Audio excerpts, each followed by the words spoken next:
প্যানেলটা এখানে স্ক্রু দিয়ে লাগিয়ে নেবেন, টাইট করে নেবেন, দুটো স্ক্রু আছে।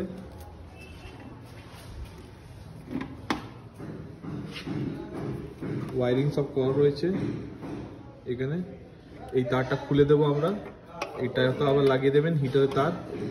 এখানে পুরো ফিটিং করা রয়েছে, এটা হয় হিটারে, সব মার্কিং করা রয়েছে